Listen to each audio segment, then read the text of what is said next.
Hey,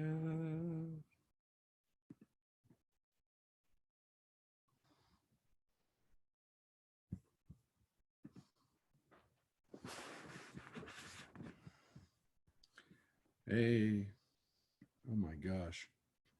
Hey, good morning, everybody.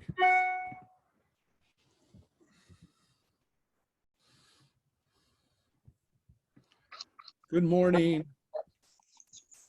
Good morning. Howdy. Good to see everybody. This is going away. Goodbye, virtual background. Goodbye, virtual background. Did everybody get to join in with us for a little bit for it's the second to last bingo. It's not the last bingo. The last bingo is this Sunday and it's going to be phenomenal.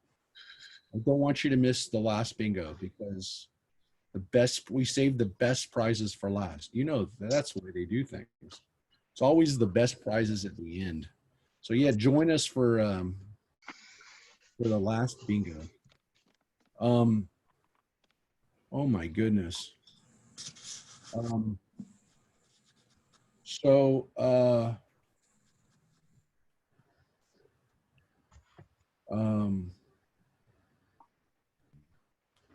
Is everybody doing okay today?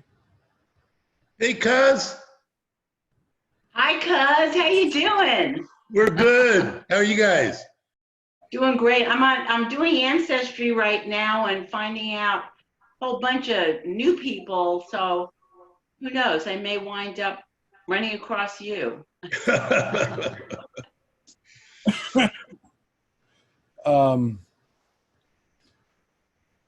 Oh, by the way, that reminds me. So I didn't get back to you, Erica, about what the Hebrew name Elah means. Well, yeah, whatever was in Hebrew letters.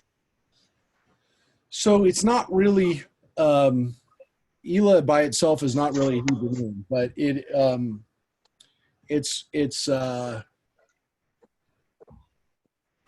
was probably derived from, it was derived from Yiddish. A lot of names that we had, or that our ancestors had, were especially in the last 200 years or so were Yiddish names. They were not necessarily Hebrew names. I mean, I think it was probably, you could say, more, well, not probably, it was more common for women to have names that were not necessarily Hebrew than men.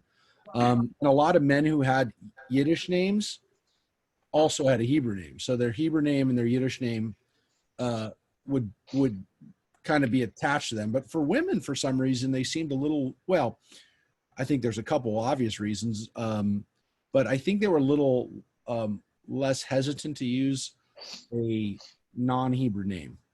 And it could also be because there's just not as many women's names in the Bible. There's not as many people that we get, but also it's a little bit because it was a more patriarchal society, and I think that's reflected a little bit. But the women's names were pretty names. I mean, to some extent, you could also say that they gave people names. Women got names that were nice, that were pretty, that meant something nice, and so that's something to keep in mind when we come across names in our genealogy, that some of those names they're not necessarily Hebrew names, which kind of does pose a challenge occasionally when we want to name people after ancestors. It is a little bit harder because maybe we want to preserve a Hebrew name, but I don't know that there's nothing wrong with preserving a Yiddish name either. So I do want to point that out. It is, I see it all the time. And in my own family, I've had Yiddish names. My grandfather was Meyer, which I think is Yiddish. No, it's Hebrew. Meyer, is it? Yeah, Meyer, I was always told it was Yiddish. No, Meyer, it was very, because my Hebrew name is Meir, not Meyer. But it's the same name. It's Meir means to give light. And so Meyer was definitely a very common Yiddish name. And there's examples of the name Meyer that, for example, that there were, Yiddish names that were added to it, like Yiddishized versions where they would call somebody Mendel or for Meyer Mendel, or they would call a Menachem Mendel as well. They would use Menachem Mendel together, or but the Yiddish names that are really common for men that were Yiddish names, but they all had a Hebrew equivalent, was like Hirsch. The name Hirsch was a very common Yiddish name, but it would be Tzvi Hirsch, which is deer in Hebrew and in Yiddish and in German. Tzvi Hirsch, the ones like that are Dov Bear, which is Hebrew and Yiddish, Dov and Bear. Tzvi Hirsch. There's another one that Wolf, Zev Wolf, together.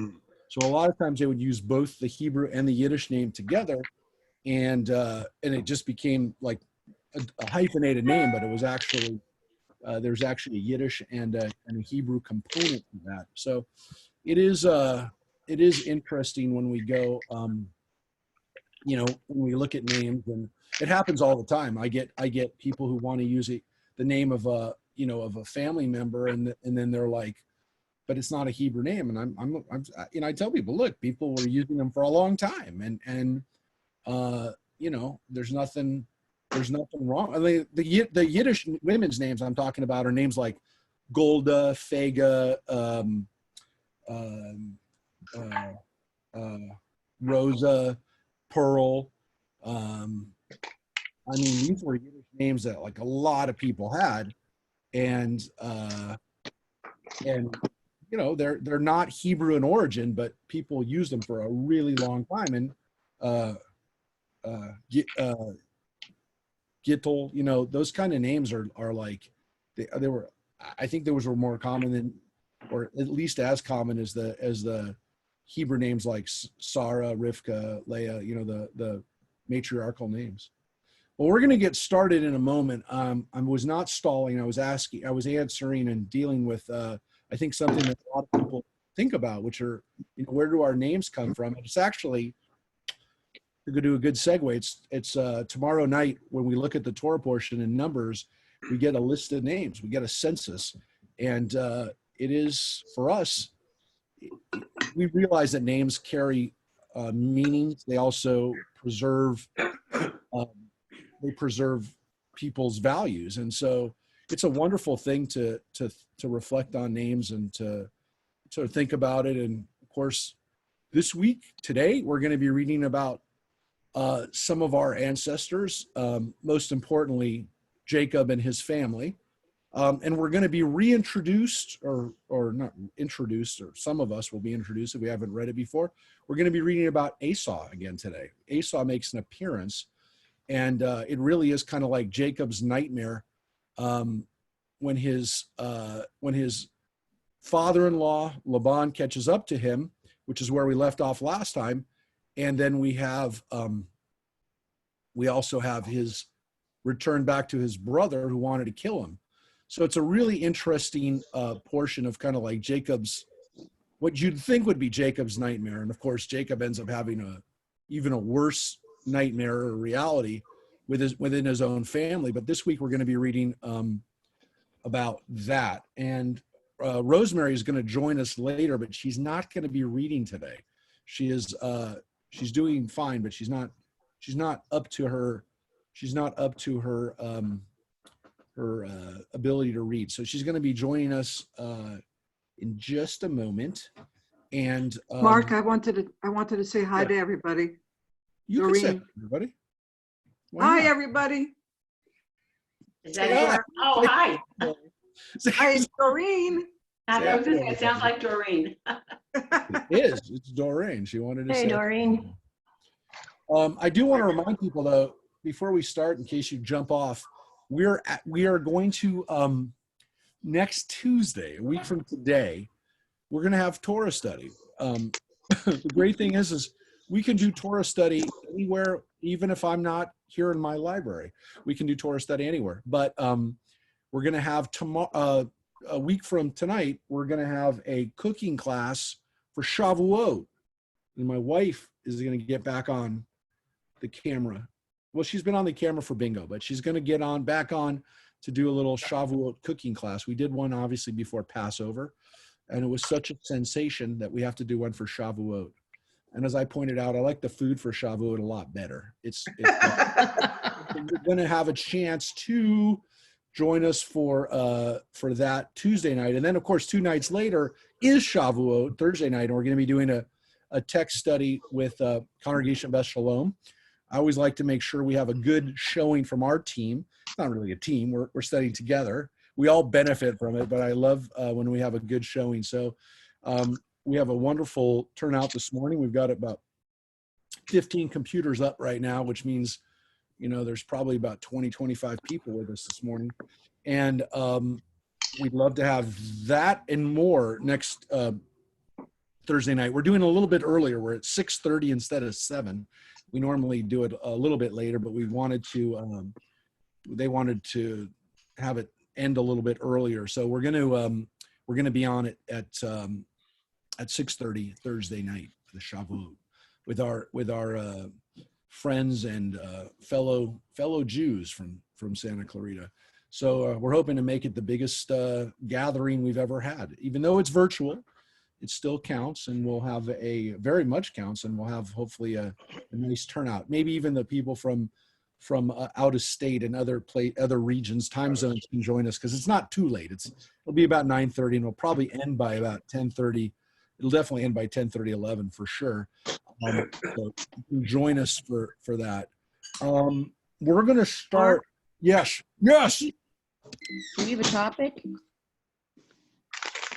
for Thursday for Shavuot? Oh, there's going to be a topic. You want to know the topic? I do want to know. Do you not know yet? Oh, I know the Here topic. today. I know the topic, but Is it a surprise? No, it's not a surprise. It might not be a surprise. It might be a surprise, but I will tell you, there is a lovely topic. No, in reality, The best topic. we wanted the best stuff. We wanted to make it relevant, and I'm hoping. Look, we're working as a team, so hopefully we're going to be on the same page. But it's definitely relatable and kind of looking at And you can't know yet. we can. It's a I just surprise. make sure that my colleague is on the same page, if you will. So as soon as I know that for sure, Okay. I'm probably going to go ahead and do what I was going to do anyways. But I don't want to do that. I don't want to do that. I don't want to do that. Are they hosting or are we hosting? Technically, they're hosting, so it's their Zoom. I am going to post up the Zoom address as, again, we're going to let's go live. Rabbi, it was in this week's e-blast. It was. I'll post it up for everybody so that they can find it.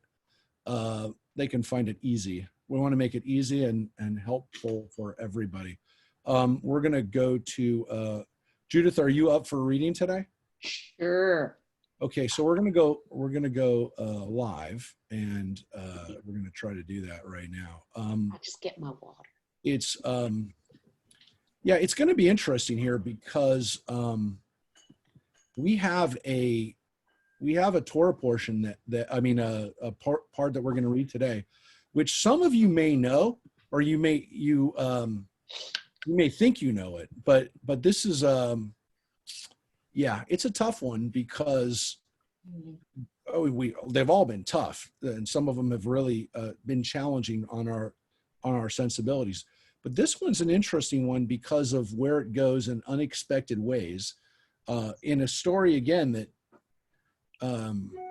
you may be familiar with it, but I think you'll be shocked. I'm still trying to get on trying to share this. I want to allow people to follow this on Facebook, and I'm still not able to do this. I'm going to try one other thing here, and then I'm going to abandon it and tell people on Facebook they should be here with us on Zoom. It's not working, so I'm not gonna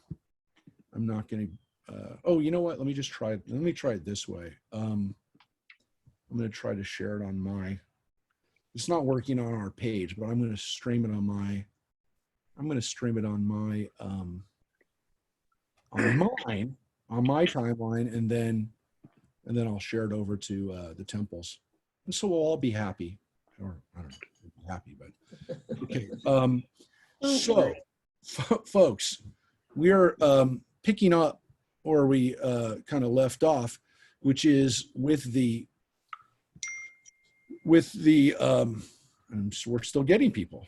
We're still allowing people to join in and be part of this. And again, as I said, there's probably going to be other people joining us too today.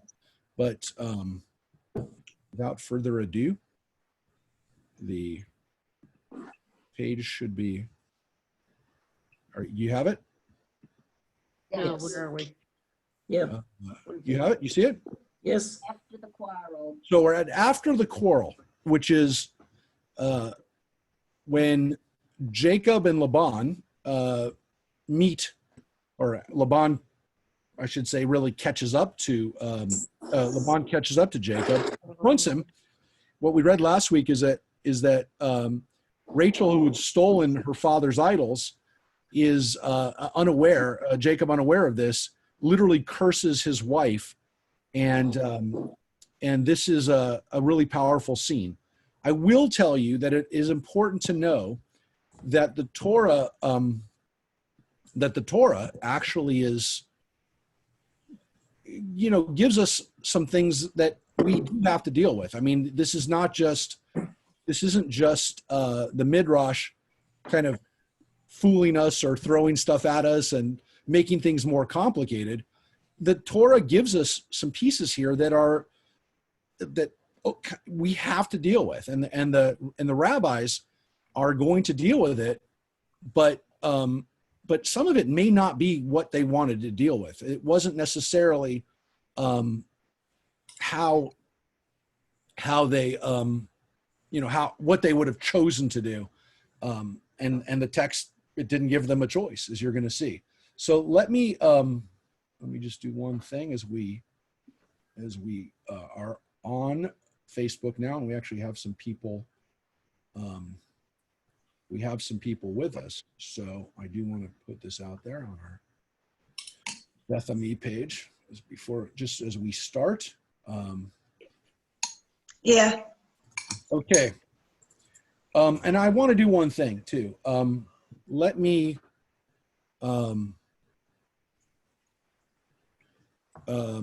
show you what the Torah actually said. Before we look at the Midrash, let's just look very quickly at what the Torah actually says here too. So,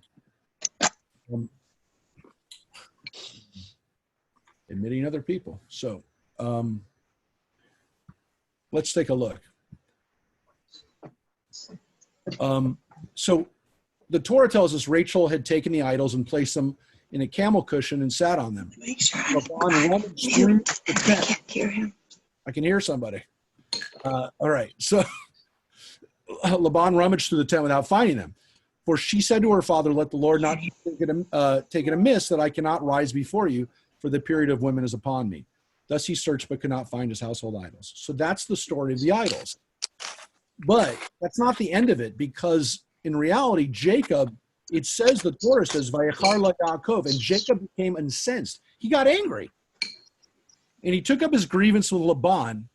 Jacob spoke up and said to Laban, what is my crime? What is my guilt that you should pursue me? So Laban has pursued him. Laban thinks that, he's got a grievance. And here's what Jacob says to him. You rummaged through all my things. What have you found of your household objects? Now, again, Jacob didn't realize he had indeed, his family had stolen stuff. Set it here before my kinsmen and yours, and let them decide between us two. So that's a big bone of contention, that stuff had been stolen. And then Jacob gets to the point. These 20 years I've spent in your service, your ewes and she-goats never miscarried, nor did I feast on rams from your flock. So you've been very successful, and I haven't stolen anything from you. That which was torn by beasts I never brought to you. I myself made good the loss you exacted of me. whether snatched by day or by night. So any losses, I incurred. Live on Facebook. Often scorching heat ravaged me by day and frost by night, and sleep fled from my eyes. So I worked really hard for you. And he says, of the 20 years that I spent in your household, I served you 14 years for your 2 daughters and 6 years for your flocks, and you changed my wages time and again. Had not the God of my father, and here's the interesting thing here. I want you to pay attention real closely to the language here. Had not the God of my father, the God of Abraham and the fear of Isaac been with me, you would have sent me away empty-handed. But God took notice of my flight and the toil of my hands, and he gave me judgment last night. So that is what Jacob says to Laban. And notice again the strange language, God of Abraham and the fear of Isaac. So the rabbis have to deal with that. They have to deal with why doesn't Isaac get a God of Isaac? Why is it the fear of Isaac? Okay. And then it's time for Laban. Laban spoke up and said to Jacob, the daughters are my daughters, the children are my children, and the flocks are my flocks. All that you see is mine. Yet what can I do now about my daughters or the children that they have borne? So again, Laban's saying, this is my family. These are my children. Your children are my children. And then he says, come then, let us make a pact, you and I, that there may be a witness between you and me. And then we're going to get to the establishment of these pillars, of these pillars. We're going to come back to that, and we're also going to come back to the vow, the promise that they make to each other, because as bad as Laban is, and as bad as the rabbis think Laban is, there's a pact between them, and the Torah tells us this. It's a holy pact. It's a covenant, and we have to deal with it because it's a promise, and a promise made has to be a promise kept. So let's read what happens. And so this is kind of the rabbi's take on this scene. So after the quarrel. After the quarrel, the 2 men made a treaty, and with his gigantic strength, Jacob set up a huge rock as a memorial and a heap of stones as a sign of their covenant. In this matter, Jacob followed the example of his fathers, who likewise had covenanted with heathen nations, Abraham with the Jebusites and Isaac with the Philistines. Therefore, Jacob did not hesitate to make a treaty with the Arameans. Jacob summoned his sons, calling them brethren, for they were his peers in piety and strength, and he bade them cast up heaps of stones. Thereupon he swore unto his father-in-law that he would take no wives besides his 4 daughters, either while they were alive or after their death. And Laban, on his part, swore that he would not pass over the heaps or over the pillar unto Jacob with hostile intent. And he took the oath by the God of Abraham and the God of Nahor, while Jacob made mention of the fear of Isaac. Okay, so the Torah tells us that there was this heap of stones. Well, the heap of stones is actually called Gal-ed or Gilad. This is the name for the place. The place now becomes known forever as Gilad, the heap of witness, the heap of stones of witness. Ad or Ed is a witness, and the Gal is the stones. But it also says that there was a pillar established there. So the rabbis say there's actually 2 things there: a pillar and a heap of stones, and that Jacob's with his mighty power took a pillar and by himself and established it. But there also seems to be this heap of stones that was made by the participants. So again, it seems like sometimes there would be markers made by groups of people, and their cooperation, their participation in the establishment of it made it special because they each put a little piece in. And so this place is a border. It's a border between Israel and Aram. It's a border, a national border. And so this story, more than anything else, is actually from a political, it's an anthropological story too, but from a political story, which explains how the border was established between Syria and Israel. And then it goes back to these relatives, uncle and his nephew, a father-in-law and a son-in-law, who established a border in this way. And again, it's meant to say, look, your family stays on that side and my family stays on this side. We're family and we're not going to cross this border. So this is really an important political statement, at least for Israel.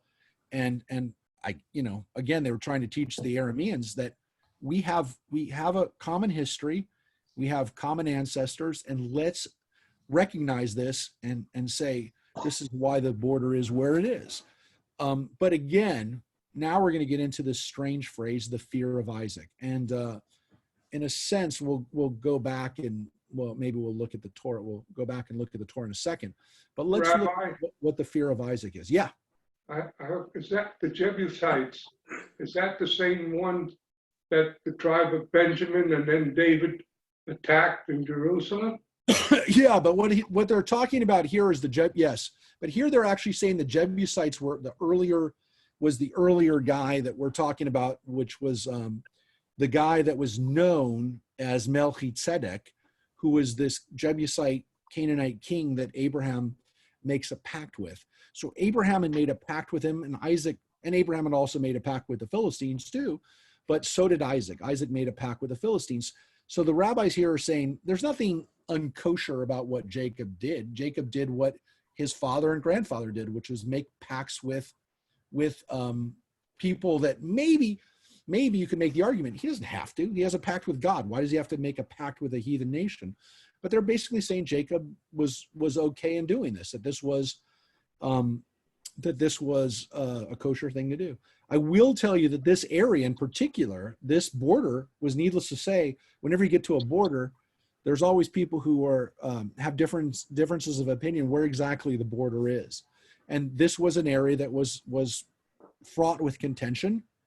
And guess what? It still is. Because this area, well, I'm going to show you a map in a second, but this place that we're talking about today would be in modern day Jordan, just below the Golan Heights. So this area is still a critical area, maybe less so now that we live in a time of jets and fast, very fast delivery of armed forces. That the land might not be quite as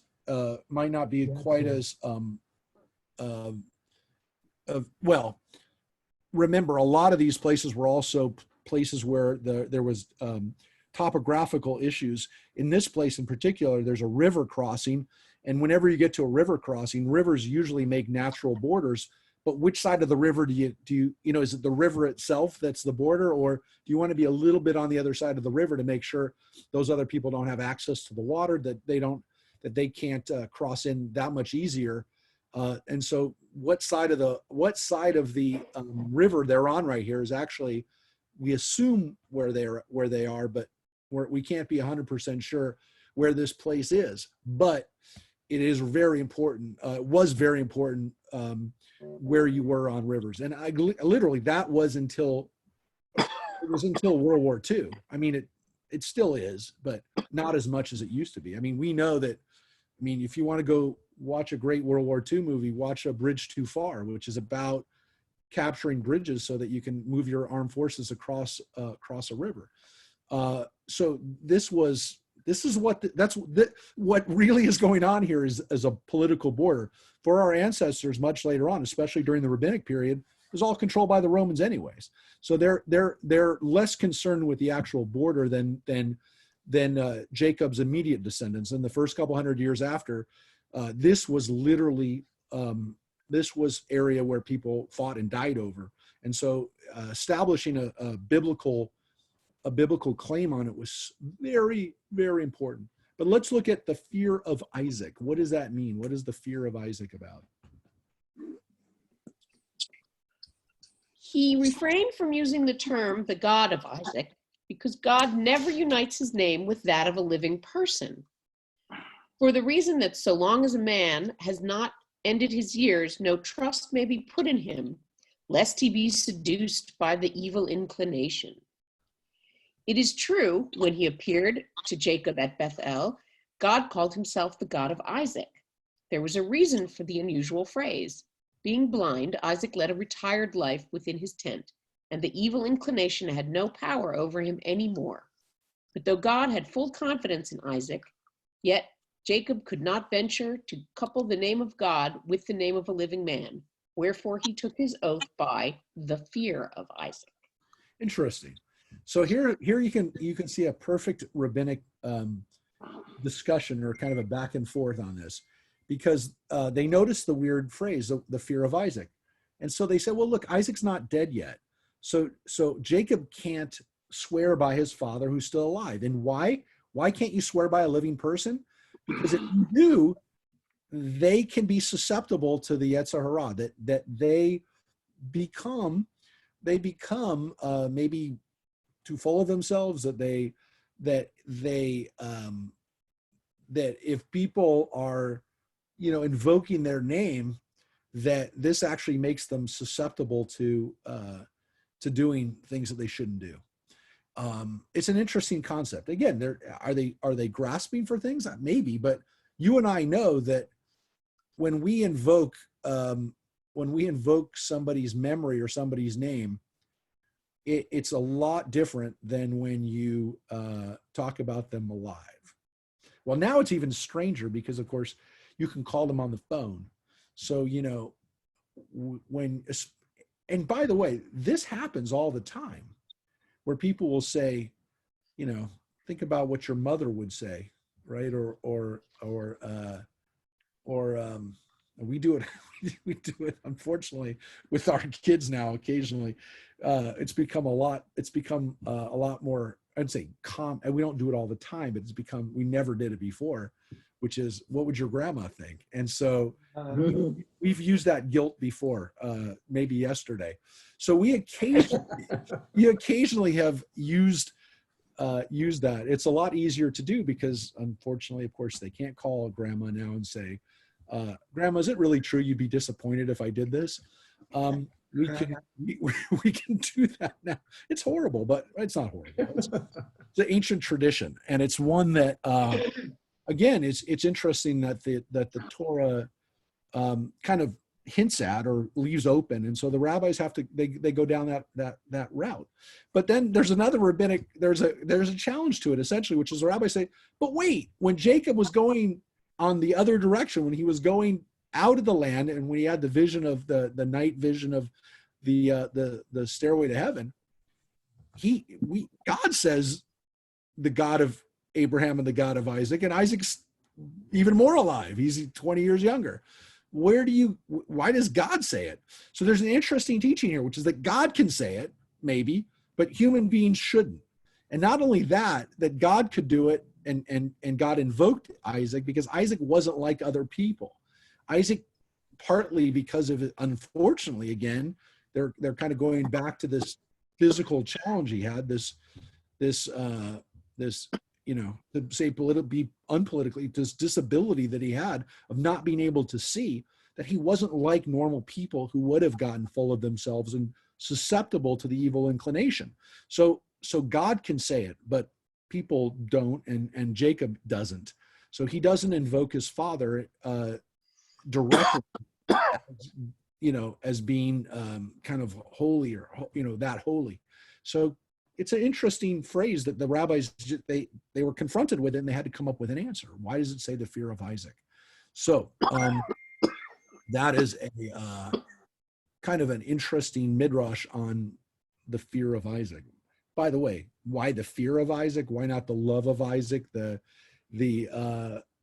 midrash doesn't get into that, but we definitely know that Isaac's relationship with God, and Isaac's existence to some extent, is one of fear. It's one of Is fear not all? It's different. It's a different word, and the word that they use in Hebrew, which is pachad, is not yirah. It's not reverence or fear. It's actually trembling. And and it is considered to be a different, it's a different root, and it has a slightly different meaning. It's also the word that we kind of use for people, chered, which means to tremble before God. It's what we call Haredi Jews. It's what we call devout Jews who tremble before God. There is a sense of fear. There's a sense not just of awe and reverence, but literally trembling before God.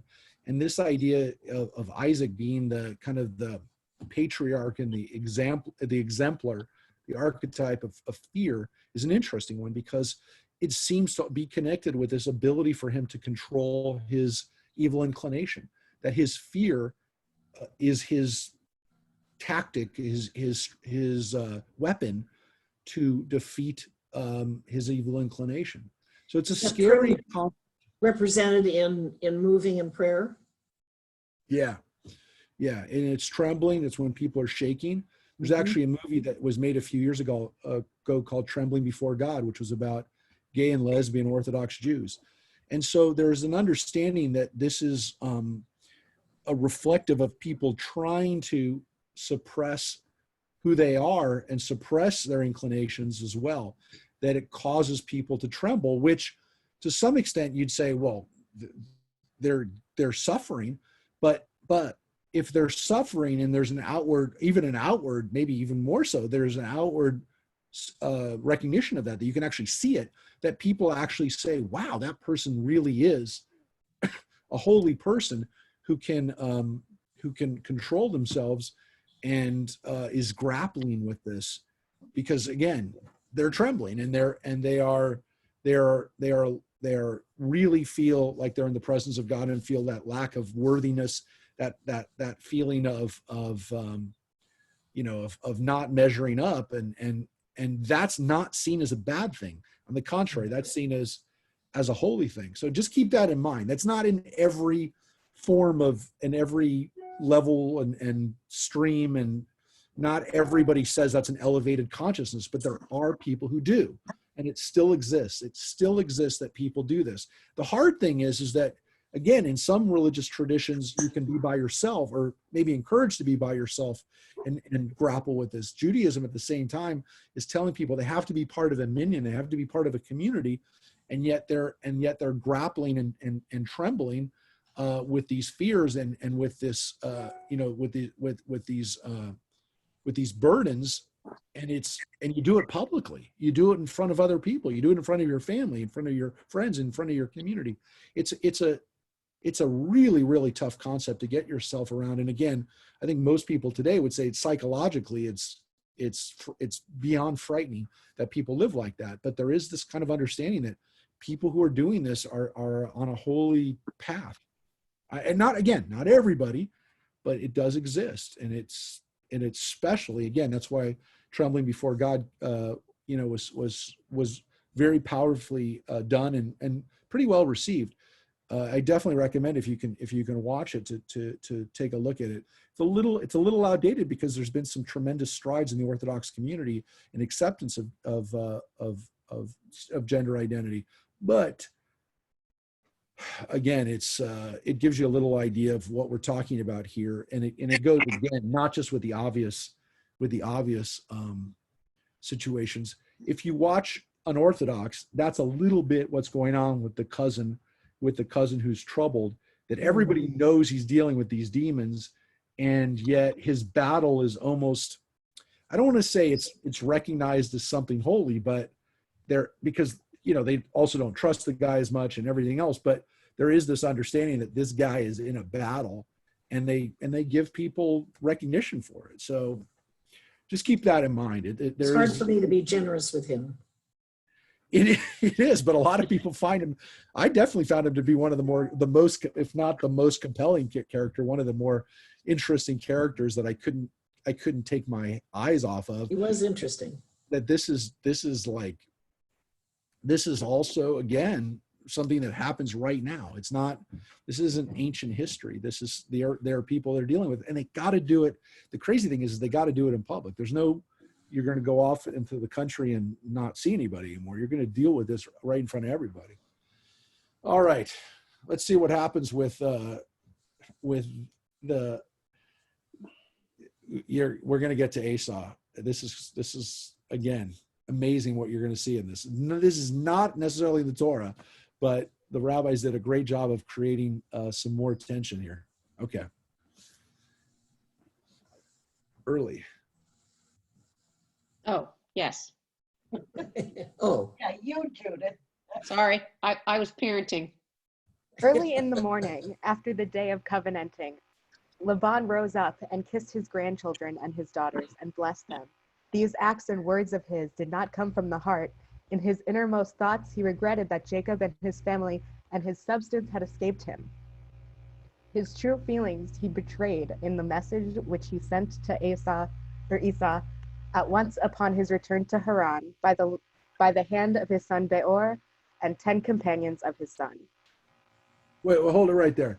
Because let me just explain what not Judith, but Judith's daughter just read. So that was a very cool thing you did, Judith. We you. Alana's on the stream right now from Washington D.C. So hello, Alana, and Alana just graduated from George Washington University. So congratulations to one of our newest college graduates. Go get a job. So try getting a job now. It's not even. She's trying. Ridiculous. No, congratulations, Alana. We're very proud of your. And this year, literally just graduated this weekend, so that's very cool. Go, Alana. Wish we could have been there with you. Alana just read that Laban contacted Esau. Remember, Esau is his nephew, so they are related. It's not like he just randomly contacted Esau, but he knows Esau is not a big fan of Jacob, to say the least. And so we don't have this in the Torah. This scene doesn't exist in the Torah, but in the Midrash, it's a wonderful story that the rabbis built on. And we have Midrash on the Midrash that Laban, that the two enemies get together. Laban and Esau conspire to defeat Jacob. So what just happened, we're introduced to this story that Esau gets early warning that Jacob is on his way back, that Laban contacts him, tells him, sends messengers to tell him, and basically it makes Laban look, or the rabbis just said it, Laban doesn't really want Jacob to get away. He doesn't want Jacob to live. And so how does he do it? He made a pact with him. He can't hurt him, but let's get Esau to hurt him. So this is this crazy story that exists here that Laban didn't give up. It's, you could say, wow, what a strange story, but it's not beyond the realm of what happens in life. Number one, it happens in geopolitical relations right now. The enemy of my enemy is my friend, right? And we do that all the time. Countries use proxies. We've used proxies. People will do this in their own interpersonal lives, where they'll make pacts with people that they don't like, or they don't necessarily have any reason to be connected with, because they want to get at somebody else. So this is real.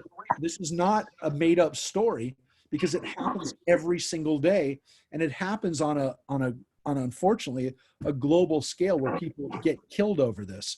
So the fact that the rabbis used it is not surprising.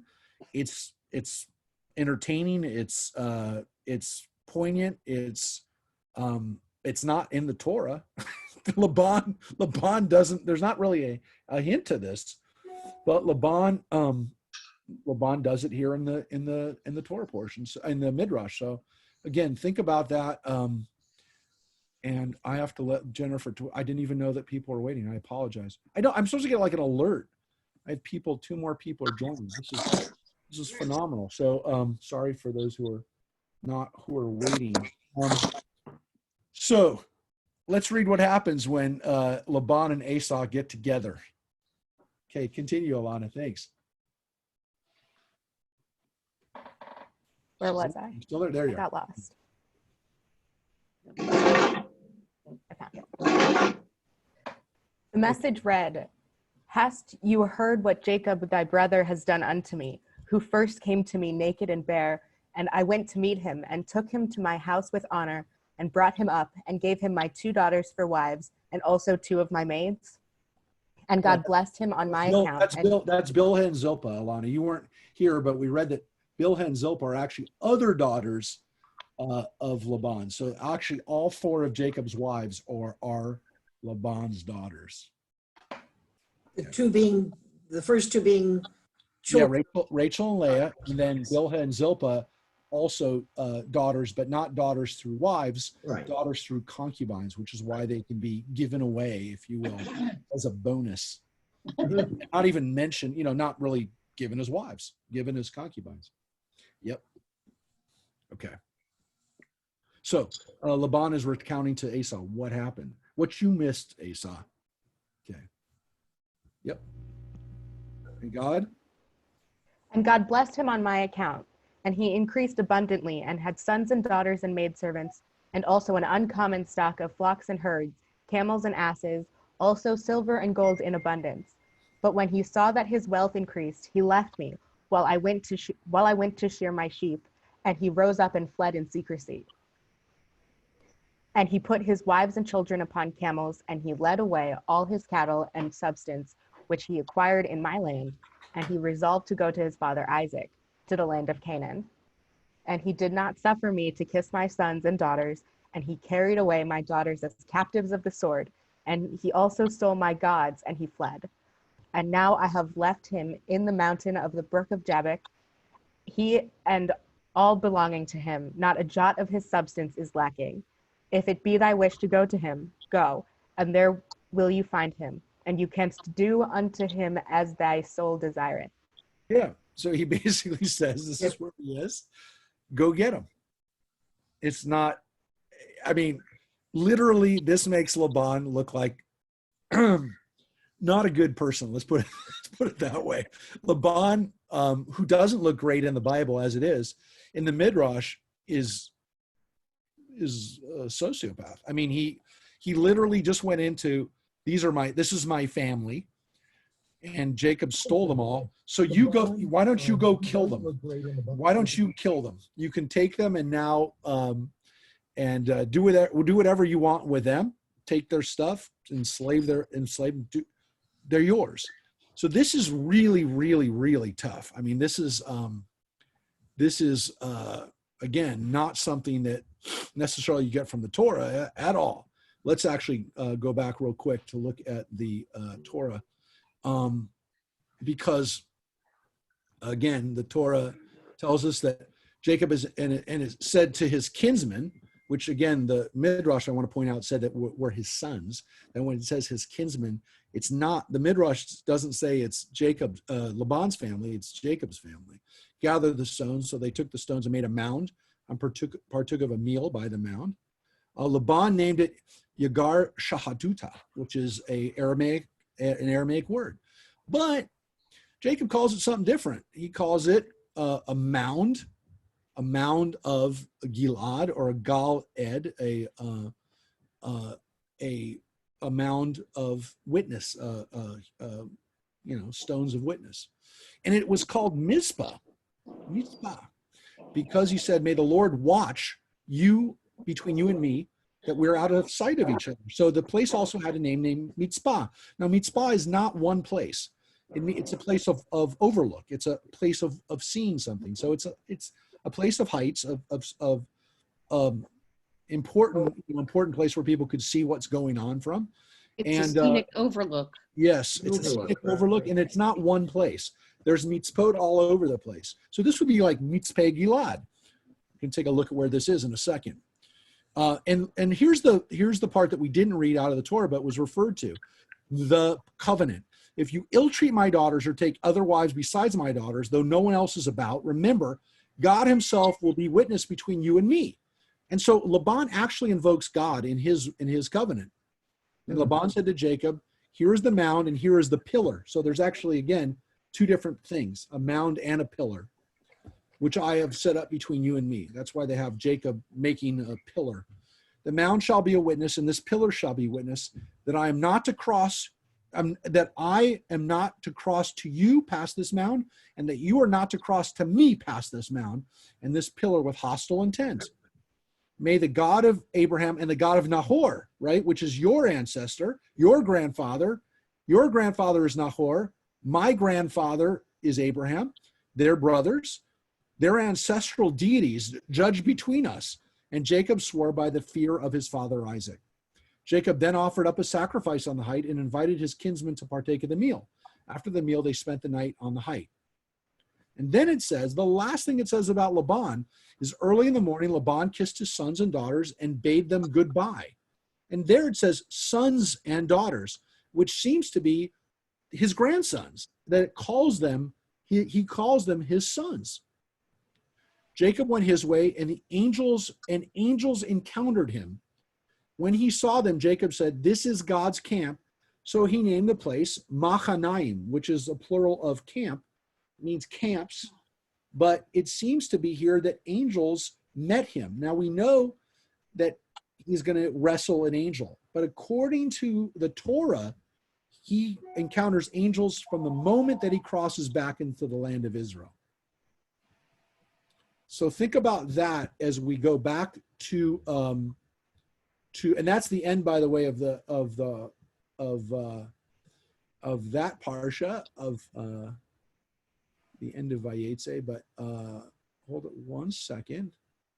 Let's go back to the Midrash so you can see this. Oh, actually, you know what? Let's just take a quick moment to show a map. Let's show a map. I love that. A map. Okay, so here's a map. So what you see down here, what you see here is this is the this inset is the part of Israel and Jordan that we're looking at. There's the Dead Sea, there's the Sea of Galilee. We're right here. And you can see, and you'll see right here, that what we're talking about here, where Mizpah is, seems to be on the south side of the Yabok River. And so this area right here is a contentious area, and you can see question marks because we're not exactly sure where Machanaim and the next place that's mentioned, Peniel, are. But they seem to, this is the Jordan River right here. That's the Jordan. And here's the Yabok River, which, by the way, today, as you can see, all of this is in modern Jordan. This is all, everything on this side of the river is Jordan. This is Israel. This is Jordan. And this is where we're talking about right here, the Yabok River. And it's called the Zarqa River in modern day Jordan. Unfortunately, the river is not in good shape, full of pollution. People are just dumping human waste in it, and it's not a pretty picture. There are not a lot of rivers in Jordan. There's not a lot of fresh water in Jordan. And unfortunately, this area is become quite polluted. But you can imagine, again, that this area, because it was a crossing of a river, and again, pretty close to the Jordan, that this area was a pretty vital point. And you can also see that in today's topographical situation, this originally was the Jordan.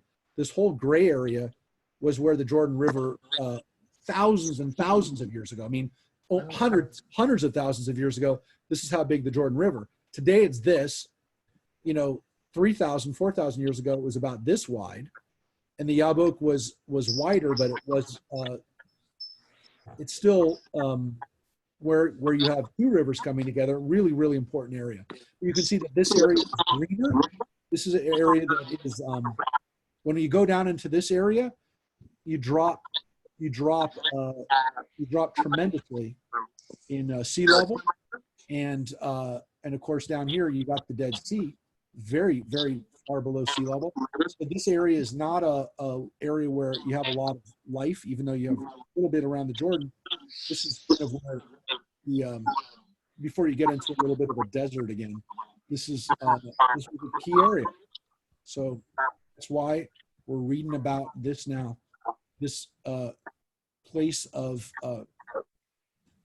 convergence, where today, it's not far from where Jordan, Syria, and Israel all come together, even today. It's a pretty important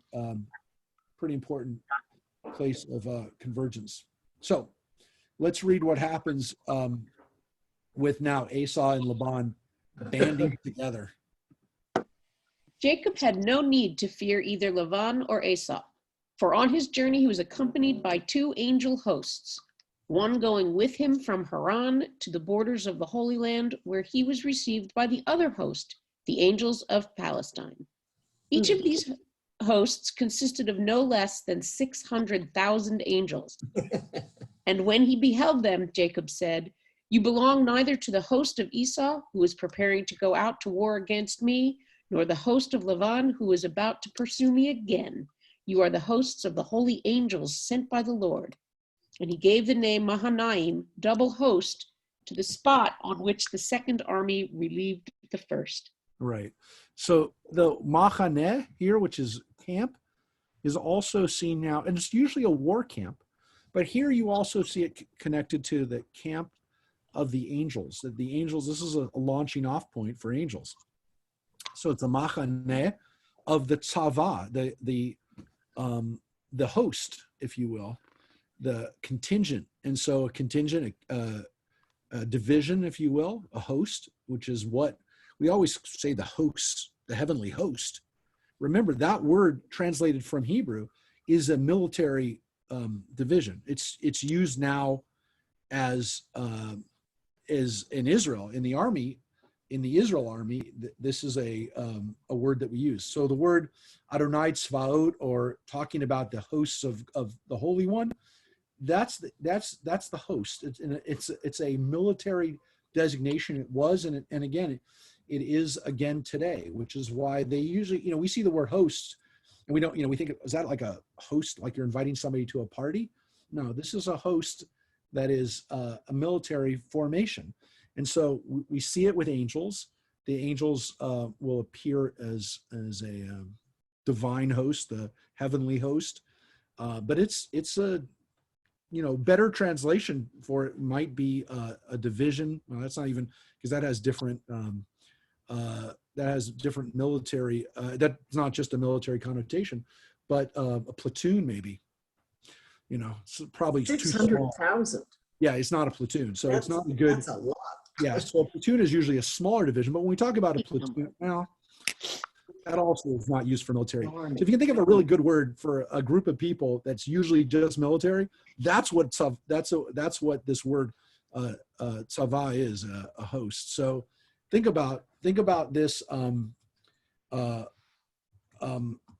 Think about this word and the fact that for us, and that what it means. I will say Sandy Keaton just texted, chatted that the camp that she went to as a girl was out here in Saugus, actually, was called Machaneh. And Machaneh is just the Hebrew word for camp. So if the camp was called Camp Machaneh, it means like the camp that's a camp. It's a camp. It's usually the word. It means a campy camp. Camp. We love camp. So Machanaim would be a really good one, because that's like plural. That's camps. But again, it's interesting because this is we see the word host, and we usually don't think about what it really means. And this is an angelic army. So they're saying Jacob had nothing to fear because he had this huge angelic army behind him. Who can mess with him? And the angelic army seems to be, this is something serious. So again, tseva or tsavaot, this word is it means a division, or can be a big division. By the way, the Israeli army, I should say, in Hebrew it's called tzahal. The IDF is called tzahal, and it means tseva Haganah Yisrael. It means the host of the defense forces, the defense host of the defense army of Israel. So Haganah means defense. By the way, it's interesting that Israel's army is called a defense force, not called a armed force. It's defense is in the title, but tseva is also in the title. And the people of Israel knew when they used the word tseva that this is a word that means a division, an army. can be a big division, and that it is used for the angels. And it's a name that's used for God. God is called Adonai Tsevaot, God of the hosts. So keep this in mind. This army is going to help Jacob, help protect Jacob. But as we know, it's also part of Jacob's legacy to wrestle one of these angels. So let's take a look at this. And this is what we're going to do in the second half. This has been set up for the meeting between Jacob and Esau. Okay. Who's reading? Is it back to the mom? All right. All right. Back to me. Okay. Jacob and Esau prepared to meet. The message of Laban awakened Esau's old hatred toward Jacob with increased fury, and he assembled his household consisting of 60 men. With them and 340 inhabitants of Seir, he went forth to do battle with Jacob and kill him. He divided his warriors into 7 cohorts, giving to his son Eliphaz his own division of 60, and putting the other 6 divisions under as many of the Horites. Mm-hmm. While Esau was hastening onward to meet Jacob, the messengers which Laban had sent to Esau came to Rebekah and told her that Esau and his 400 men were about to make war on Jacob, with the purpose of slaying him and taking possession of all he had. Anxious lest Esau should execute his plan while yet Jacob was on the journey, she hastily dispatched 72 of the retainers of Isaac's household to give him help. Jacob, tarrying on the banks of the brook Yavok, rejoiced at the sight of these men, and he greeted them with the words, "This is God's helping host." Wherefore he called the place of their meeting Mahanaim, host. Yeah. So this is an interesting part of this is a midrash that, again, we don't have in the Torah, which is that Rebekah gets drawn into this story, not Isaac, but Rebekah, because we know that if anybody was going to do anything, it would have been Rebekah, and the rabbis knew that. So they don't have any issue having Rebekah help Jacob here. So Esau, it says in the Midrash, didn't go to confront Jacob, didn't go to challenge him, didn't go to spy him out. He went there to destroy him. There was no, well, let's see what happens. Let's do a good show of force. In the rabbinic mind, in the Midrash, there's almost a constant understanding that Esau has one goal, which is to destroy Jacob. It's not to scare him, it's to destroy him. So keep that in mind. And this is a really interesting, I think, modern issue too, which is, when militaries when they amass forces, are they doing it as a show of strength? As a, what happens, and unfortunately it's happened to Israel several times. Is it a show of strength, or do we call their bluff and say that they're absolutely organizing to attack us? And so this is very real. When the rabbis wrote it thousands of years ago, they had their own stories and their own versions of military battles that were caused by people only trying to confront somebody. So they knew what they were talking about. They're very clearly here stating that Esau had one goal, which was to send his troops, his followers, including, according to this, the people who are also already living in his territory. These people that are called the Horites, people that are living in what's modern day Jordan and southern Jordan and Saudi Arabia. That Esau got other people to go against Jacob. And so who does Jacob have here? According to the Midrash, the only people that Jacob has is his own family, which means his sons, who, again, some of them are now in their late teens, maybe 18, 19 here at this point, because he's there for 20 years and they can't really, even Reuben can't be older than 20. And let's say he has some staff, that's it. So according to the Midrash, he's got angels. 600,000. Just about. But there's something to be said for having flesh and blood people. And again, are these angels going to fight when they're called upon?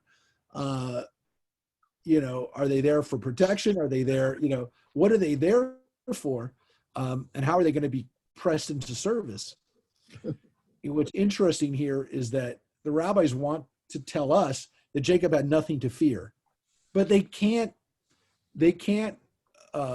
take away from the fact that Jacob really did have something to fear, that Jacob really didn't know what was going to happen to him when he came across that territory. And again, according to the rabbis, yes, he should have assumed that the worst was going to happen. And who comes to his aid? His mom.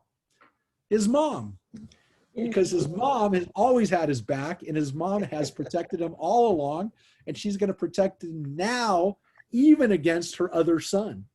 So this is a really wild story. Again, not one that you necessarily would have woken up today. No, even knowing you're reading the Torah, you're going to read the story of Rebecca sending an army. This is the little Game of Thrones here, but it's also happened throughout history, where strong queens and princesses had to choose a son to send an army to. This has happened many times. So, And I love it that Rebecca happens to have an army available. Yep. Yeah. So these are the people that are part of Isaac and Rebecca's crew. Remember, Isaac is still alive at this point. So this isn't just Rebecca is the only one left. Isaac is alive and doesn't, according to the rabbis, according to the Midrash, do a thing. Doesn't lift a hand, and that Rebecca sends out Isaac's retinue. That's what you just read. All right. Here's But all along, Isaac's been very much taken care of. Yep. Passive. Protected, passive. The rabbis wrote this story, though, folks. So they could have written it any way they wanted. They could have had Isaac stepping up, and they were true to his to what we would expect. They're true to his the story that we have in the Torah, true to the Midrash that they've already written about him too. They got no But it issue. also keeps him more pure than having to get down and dirty, and pick a son officially. And he doesn't have to choose Jacob again over Esau. And the other thing I was thinking about was that the idea that you, as a virtuous person, might have an army of angels puts a different light on Stalin's remark about how many divisions does the Pope have. Well, that was, I think Stalin had a definite reason to say that. The rabbis didn't. The rabbis are the opposite when it comes to their belief in what an angelic army would be. But it's interesting that they have Midrash that basically says even if you have an angelic army, it doesn't hurt to have a few people show up with a sword. So this is maybe a Jewish take on making sure you prepare. We maybe have God on our side, but it's also good to show up with a couple of swords. So again, I mean, this is very real. The rabbis took the threat of Esau. That's one of the most important things you have to remember. This is important because it's at the very, very, very last minute. There's still this unknown of what Esau is going to do. And in the rabbi's mind, that's where they're going. But again, they have no issue having this story this backstory be consistent and have Rebecca once again being the protagonist. So let's look at what these warriors, Rebecca's warriors, do. After the warriors sent by Rebekah had satisfied his questions regarding the welfare of his parents, they delivered his mother's message to him, saying, "I have heard, my son, that your brother Esau has gone forth against you on the road with men of the children of Seir the Horite. And therefore, my son, listen to me and take counsel with yourself that you will do. And when he comes up to you, supplicate him. Do not speak roughly to him, and give him a present from what you possess and from what God has favored you with. And when he asks you concerning your affairs, conceal nothing from him. Perhaps he may turn from his anger against you, and you will thereby save your soul, you and all belonging to you, for it is your duty to honor him, since he is your elder brother. Yeah. Really? So Rebecca tried. Making nice between the boys. Yes. Mhm. Rebecca doesn't just say, here's these soldiers, go kick your brother. But he doesn't. She doesn't. She says, listen, you know, you can smooth things over. And she gives him the advice that without ruining this story for you, this is what he does. He follows his mother's advice. But the rabbis here are basically saying it wasn't God who told him. He didn't come up with it himself. It's his mother who told him to do this. His mother was the one who gave him this advice that would allow him to not have a battle royale. So this is a pretty interesting midrash too, because again, it shows you how much the rabbis respected Rebecca's wisdom, her ability to kind of think on her feet, and to again deal with the fact that she had a challenge of having two sons who lived very different lives, but she tries to be a good mom. I mean, she tries to save her family, even in the midst of, again, what some would say is impossible, this impossibility of bringing together such different personalities and different nations. So it's a wonderful insight into how our ancestors thought about Rebecca and why she's such a cool lady. All right. And when Jacob heard the words of his mother, which the messengers had spoken to him, he lifted up his voice and wept bitterly, and did as his mother commanded him. He sent messengers to Esau to placate him, and they said unto him, Thus speaks your servant Jacob. My lord, think not that the blessing which my father bestowed upon me profited me. 20 years I served Laban, and he deceived me and changed my hire 10 times, as you well know. Yet did I labor sorely in his house, and God saw my affliction, my labor, and the work of my hands, and afterward he caused me to find grace and favor in the sight of Laban. And through God's great mercy and kindness, I acquired oxen and asses and cattle and menservants and maidservants. And now I am coming to my country and to my home, to my father and mother, who are in the land of Canaan. And I have sent to let my Lord know all this, in order to find favor in the eyes of my Lord, so that he may not imagine that I have become a man of substance, or that the blessing with which my father blessed me has benefited me. Okay, so let's explain.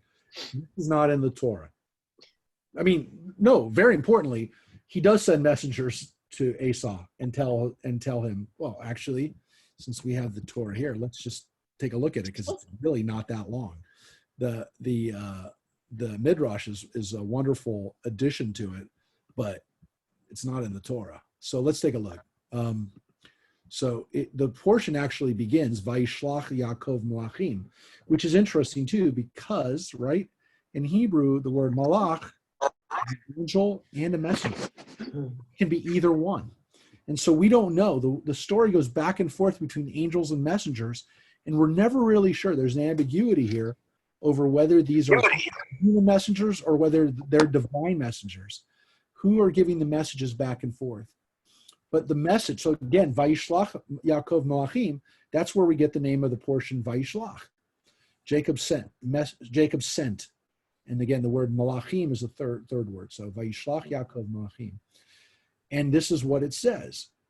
He instructed them as follows. Thus shall you say to my lord Esau, thus says your servant Jacob. So again, the Torah makes it very clear that Jacob puts himself in a subservient position to his brother. I stayed with Laban and remained until now. I have acquired cattle, asses, sheep, and male and female slaves. And I send this message to my Lord in the hope of gaining your favor. That's the message that he sends. Okay? That's what the Torah says that he said.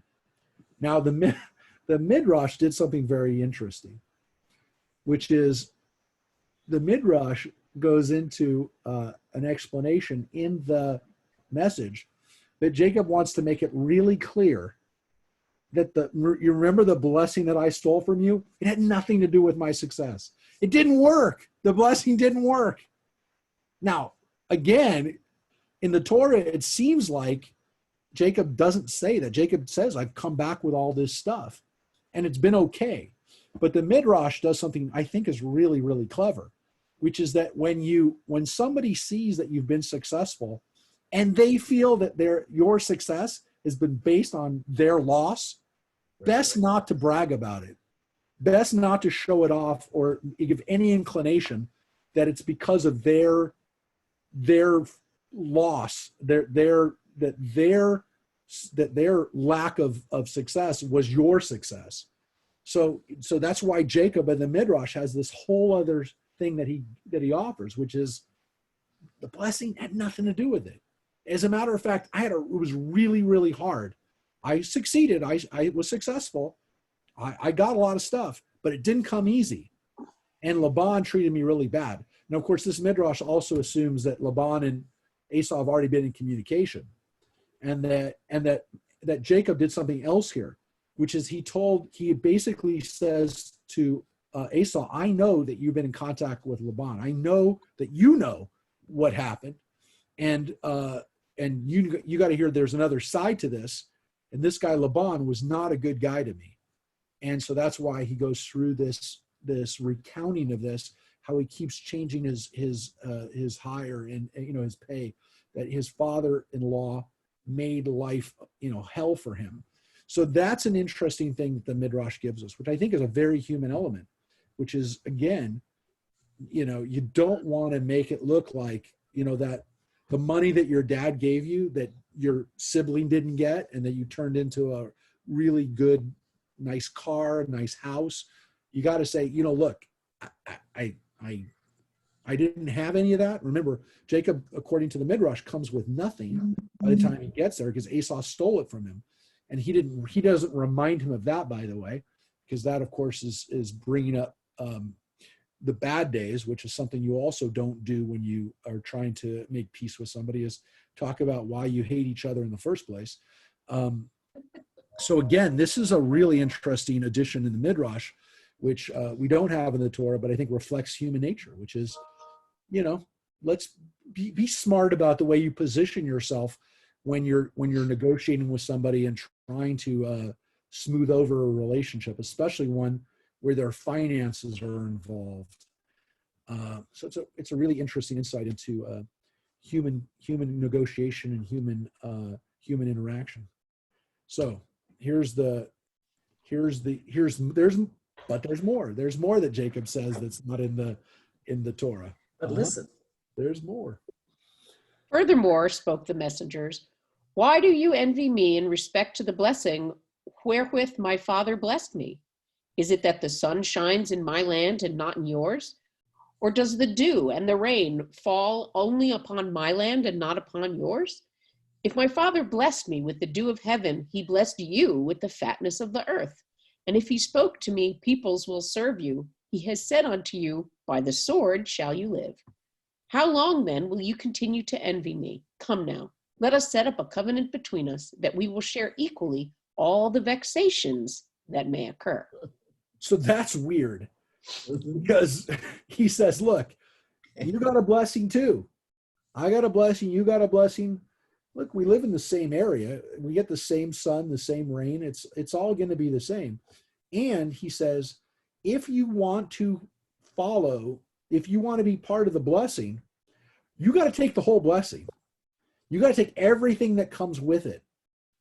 And this is another idea that we've already seen. We've already been introduced to it, and we're going to get it again, which is part of what Jacob got from his father is Jewish history, the legacy of Jewish history, which is not all going to be fun and games.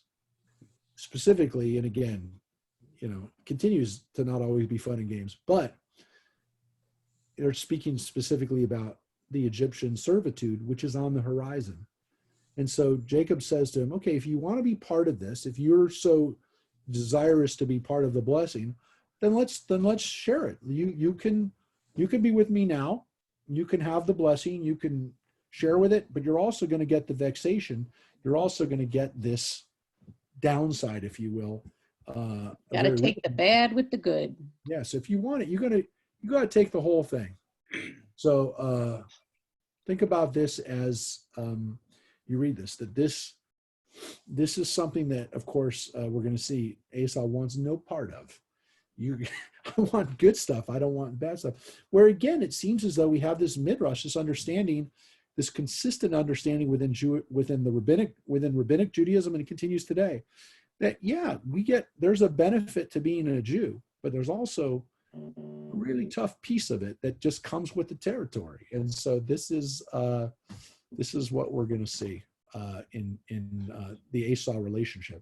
Esau's close. He's our cousin. He could be a partner in the blessings and the legacy. Let's see what he says. Esau would not agree to this proposal. His friends dissuaded him therefrom, saying, "Accept not these conditions, for God has said to Abraham, know of a surety that your seed will be a stranger in a land that is not theirs, and shall serve the people thereof, and the aliens shall afflict them 400 years. Wait, therefore, until Jacob and his family go down into Egypt to pay off this debt." So Abraham was told about it, which means that any of Abraham's descendants, which include Esau, remember, Abraham is his grandfather, just like he's Jacob's grandfather, that, you know what, you don't want a piece of that. His friends told him, let them do their servitude, then they'll come back, and then we'll attack them, then we'll be done.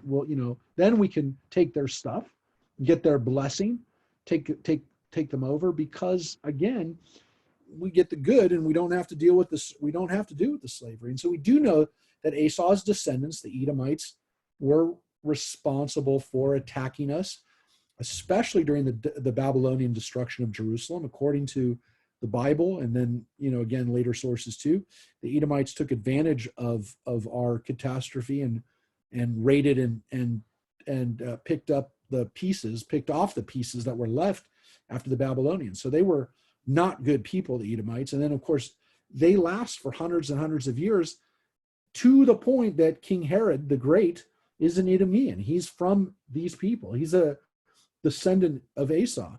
And his family were the last kings of Israel. So in a weird way, this midrash did come true. The weird thing is that I've never really seen this discussed, and I've looked it up, and it's almost like people don't deal with it. I don't know why. Maybe it's my thing and nobody else's thing. Maybe nobody else wants to deal with it. I wonder if all the midrash about about Esau and the Edomians is also later on a way of dealing with King Herod. Everybody knows that the Romans, we've discussed this before, the Romans are seen as spiritual descendants. So it doesn't even matter whether it's Herod. But I mean, Herod is an Edomian. I mean, he is direct descendants of these people.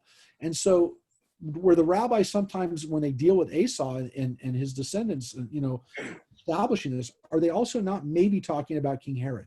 So it's a theory that I have. I don't really see people dealing with it. Maybe there's a good reason for it. Maybe I'm missing something. But I think that this is also a way of kind of dealing with the Edomians who end up becoming, King Herod married Miriam, who was a Hasmonean princess, had kids with her, killed those kids, ended up having kids with other wives. But the last Herod kings were descendants of King Herod. They were Idumean.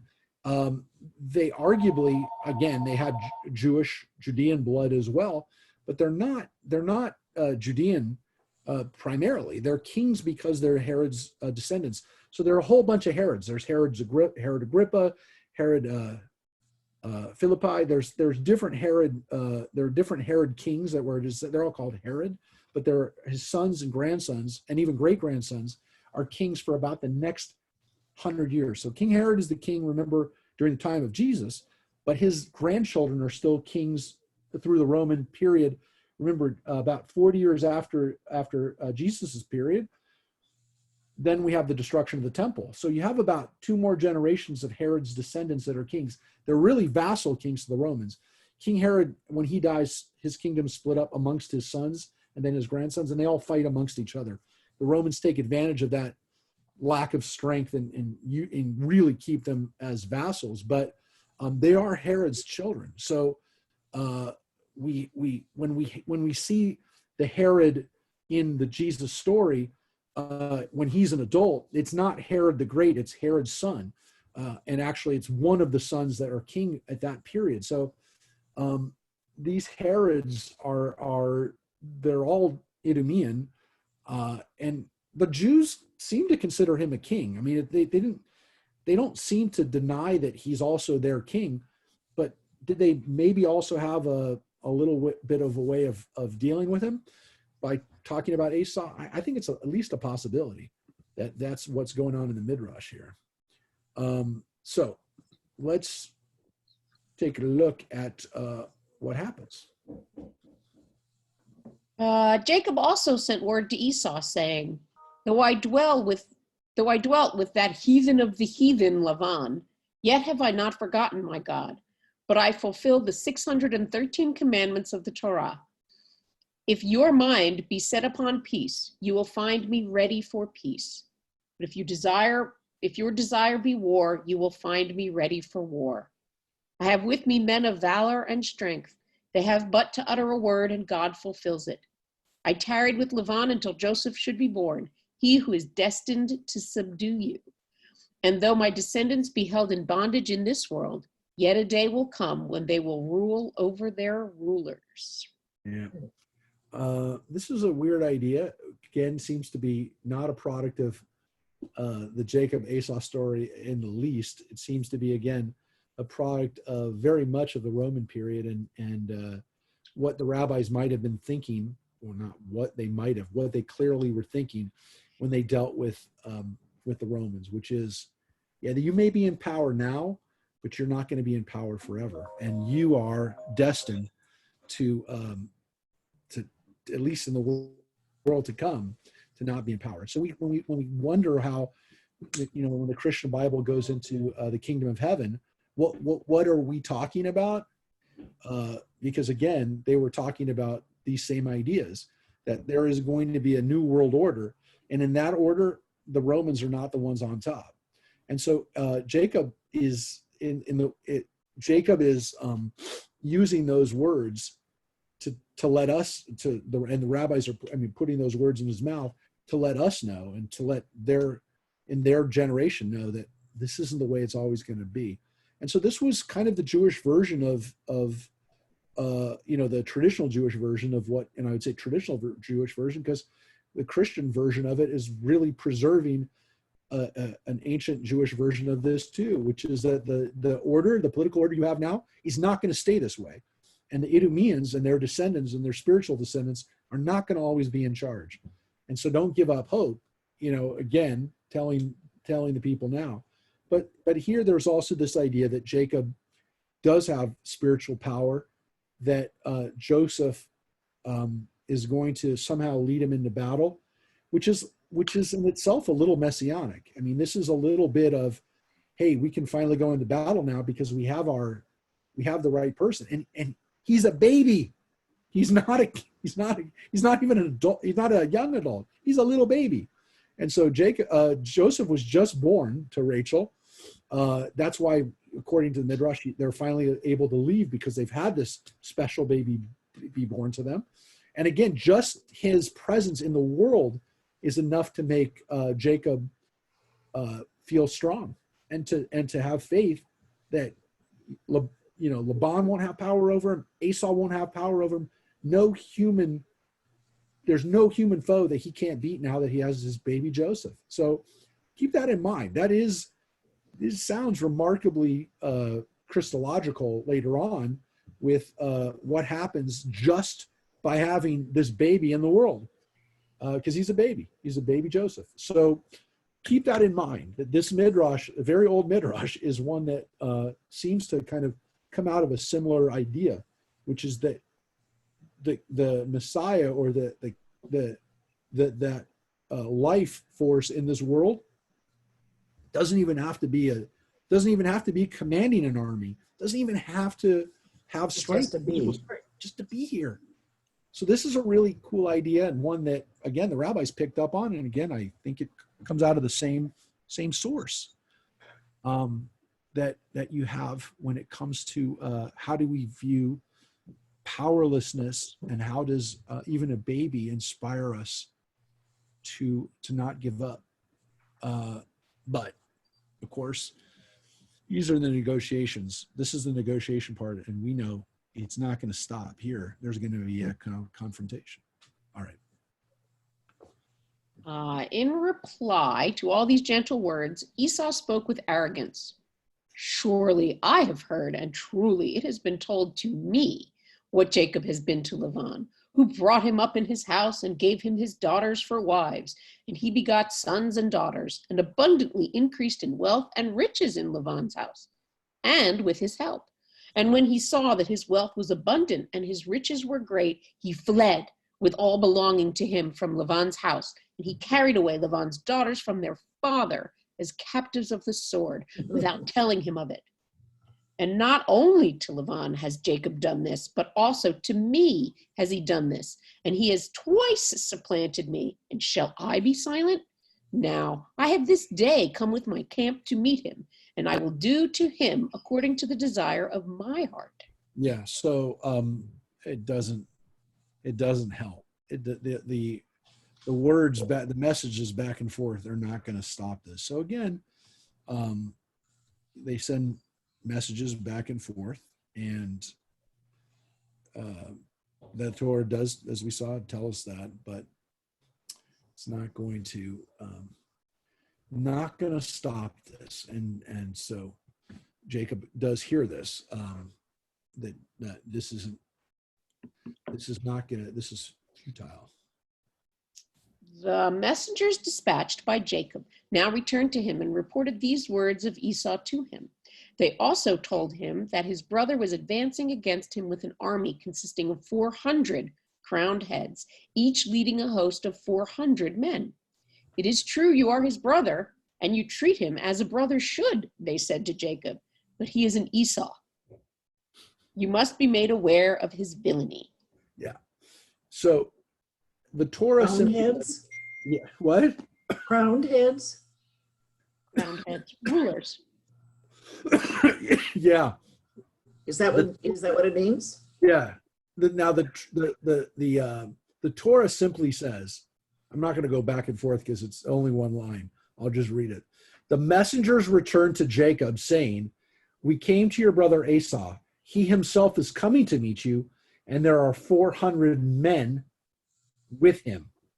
So the words in the Torah say literally, there are 400 men with him. Now, it doesn't say in the Torah that these are soldiers, or, I mean, whatever, they're men. I mean, they're assumedly they're there to destroy him. Right. It doesn't say in there that the messengers come back and saying they're there to destroy you, but the next line in the Torah clearly shows that Jacob took it that way, because it says the next line, so this, I'm reading two lines. Jacob was greatly frightened in his anxiety, and there, by the way, is vayirah. It's the word for fear or reverence. Was greatly frightened, and it does say me'od, very, in his anxiety. He divided the people with him and the flocks and herds and camels into two camps, thinking if Esau comes into one camp and attacks it, the other camp may yet escape. So this is Jacob's strategy, which we're obviously deal with, is camps. And this, by the way, seems to be why it's actually called Machanaim. That at this place, Jacob split his stuff, his people, his children into two. So let's take a look at what happens here when he does it. So again, the Torah does tell us he split his stuff up when he's afraid. So here's the Torah has to deal, the Torah says this, the Midrash now has to deal with Jacob's fright, because it does say that Jacob, even with the angels, even with these additional men that, again, it's only 72 people, but doesn't matter. Jacob is scared. I mean, it's basically what you got. Okay. Jacob bore in mind the promise of God that he would bring him back to his father's house in peace. Yet the report about his brother's purpose alarmed him greatly. A pious man may never depend upon promises of earthly good. God, too far. Sorry. God does not keep the promise if he is guilty of the smallest conceivable trespass. And Jacob feared that he might have forfeited happiness by reason of a sin committed by him. Moreover, he was anxious lest Esau be the one favored by God, inasmuch as he had these 20 years been fulfilling 2 divine commands that Jacob had had to disregard. Esau had been living in the Holy Land, Jacob outside of it. The former had been in attendance upon his parents, the latter dwelling at a distance from them. And much as he feared defeat, Jacob also feared the reverse, that he might be victorious over Esau, or might even slay his brother, which would be as bad as to be slain by him. And he was depressed by another apprehension that his father had died, for he reasoned that Esau would not take such warlike steps against his own brother were his father still alive. So here's what the Midrash just did. They got a problem.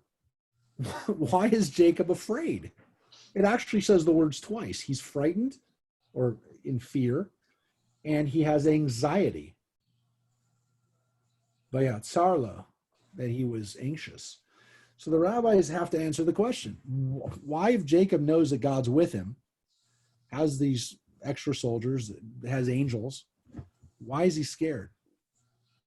So they have to answer the question. So they just gave us a few answers. What are the possibilities here? He's very worried that he's been living outside the land of Israel. Now, again, is this a projection on Jacob? Yeah, probably. But it is an interesting one, which is that living in the land of Israel gives you extra power. Mm-hmm. And that those who live outside the land of Israel are not living exactly the way they should live, which is, again, was a reality during the time of the rabbis. There was definitely a feeling that, and there were large Jewish communities, as we've talked about, as we know, in Alexandria and Babylonia, all over the Mediterranean, there were huge Jewish communities. Alexandria had more Jews in it than any city than the land of Israel, according to Josephus and Philo and people we know. So one of the largest Jewish communities, metropolitan, it would be like New York City. Yeah, there are a lot of Jews in Tel Aviv. There's a lot of Jews in Jerusalem, but there are more Jews in the tri-state area than anywhere else, any one geographical community, cosmopolitan area. So this still is an issue. What does it mean to live outside the land of Israel? And does living in the land of Israel give you extra strength? So Jacob is telling, this fear that he has. Again, there's another fear, which is that Esau, according to Jacob, according to the Midrash, has been attending to the parents. So he's been building up all these extra points, heavenly credits, if you will, that come with taking care of your parents that he didn't do. Yep. Now, we already read, the rabbis do say that even though he was living in this pagan setting, that Jacob kept all the mitzvot, and not just like the mitzvot that he would have had, which is like 2, circumcising and, actually pretty much just circumcising. That he knew all the commandments and he followed all the commandments. He was keeping kosher, he was keeping Shabbos, he was doing everything. But it doesn't matter, because honoring your parents is so important that he hasn't been doing it and his brother had been. And so what's going to happen? It's another possibility. The other possibility is, as much as he's afraid of dying, maybe he was more afraid of killing somebody. That he didn't want to be a killer. He really, really didn't want to kill him. That he knew maybe that if he has divine help, that doesn't mean just that he can win, but what does it mean? It means that he becomes a person who killed his brother. And he knows what happened in this Cain and Abel story. I mean, that story is hanging out on every brother relationship all the way to this point. We have that as a possibility that a brother could kill another brother, and he doesn't want to be that person. He doesn't want to be the inheritor of Cain. So this is another possibility, that he's afraid actually that he will kill him. And that gives him anxiety. And then the last piece, that he thinks now that his dad is dead. And he didn't know. Now that's a wild idea, because again, you'd think that somebody would have sent a messenger, that maybe Rebecca would have said something. And if you're following that Midrash, again, this is a different, not necessarily the same stream of story, but this idea that he didn't know that his dad was dead is that Esau never would have attacked him if Isaac was still alive, that he never would have caused Isaac that kind of anguish. So now he's dealing with the fact that he's starting to think that maybe his dad is dead now and he didn't know, and that he never had a chance to say goodbye to his dad. So this is now weighing on him too, that maybe he's in mourning. He's now confronting this loss that he didn't until that moment. So these are all possibilities of what's going on in Jacob's head as he's about to meet his brother, and that's why he's so panicked, why he's so anxious. So this is where the rabbis have to explain what's going on. Why would you be afraid? So here's what happens. When his wives saw the anxiety that possessed Jacob, they began to quarrel with him and reproach him for having taken them away from their father's house, though he knew that such danger threatened from Esau. Then Jacob determined to apply the 3 means that might save him from the fate impending. He would cry to God for help, appease Esau's wrath with presents, and hold himself in readiness for war if the worst came to the worst. Yeah, and that is the strategies of Jacob's, or we'll call it the 7 ways, the three ways of negotiation of going into a not a good situation. You pray, you bribe, you try to bribe, and then you make sure you have you're locked and loaded. So this is the way. This is not a bad way of going into situations. I don't necessarily, again, encourage that you have to be locked and loaded, but you do have to be prepared. You do have to be prepared for the worst, if you will. So this is it's a great strategy. It's a great strategy. And again, it's not that it doesn't have to necessarily be taken literally, but there is a sense that you do have to recognize and pray, simply the recognition that some of this is out of my hands, that I can't, the only thing I can do is basically pray and hope that, there'll be a miracle, or that, again, the things that are out of my hands will go in my favor. However you want to understand that. Again, I'm not necessarily encouraging everybody to pray every time you're in a bad situation and leave it at that. But there is this sense of I'm going to, I don't even like to say turning it over to God, because if you're turning it all over to God, then you don't do the other 2. Right. So Judaism definitely tells us you got to also begin with prayer and move on. Yeah.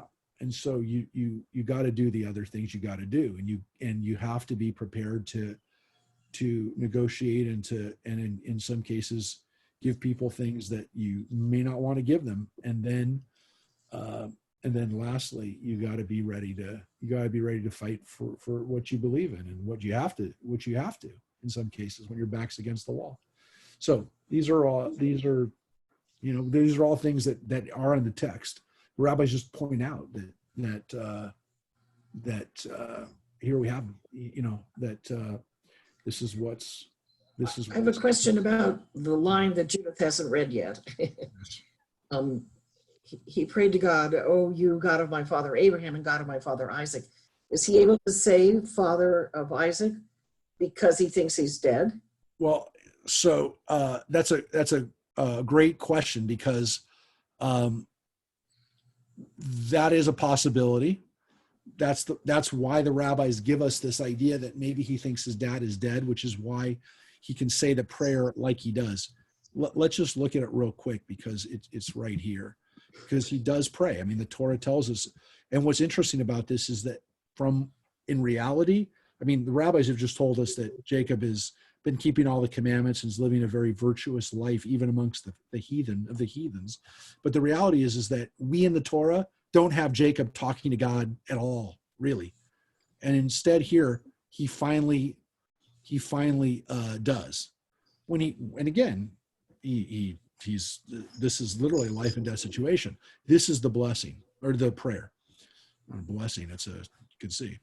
O God of my father Abraham and God of my father Isaac. So it's Elohei Avi Avraham, Elohei Avi Yitzhak. So he says the word father. He doesn't call him grandfather. Again, we talked about that. There's really no word for grandfather. So he says, God of my father Yitzhak. O Lord, who said to me, return to your native land and I will deal bountifully with you. I am unworthy of all the kindness that you have steadfastly shown your servant. With my staff alone, I crossed this Jordan, and now I've become two camps. Deliver me, I pray, from the hand of my brother, from the hand of Esau. Else, I fear, he may come and strike me down, mothers and children alike. You have said, I will deal bountifully with you and make your offspring as the sands of the sea, which are too numerous to count. That's his blessing, which, of course, is an invocation of everything that God has already said to him. So what he basically says to God is, you promised me. So it's not really a blessing, by the way, or a prayer that one could say is one of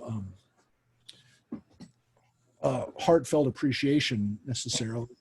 There is a recognition that God's given him stuff so far. I mean, that's why he says, I came to Aram with nothing, and now I have all this. I'm two camps full of people. But so he has recognized that God has helped him so far.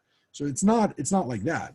But notice that what he says to God is, I'm not asking you for anything that you haven't already promised me already. Mm-hmm. You promised me this. It's reminding God. Yes, deliver to me what you promised. So there is a level to this prayer that I do want to say that's not necessarily anything other than holding God accountable.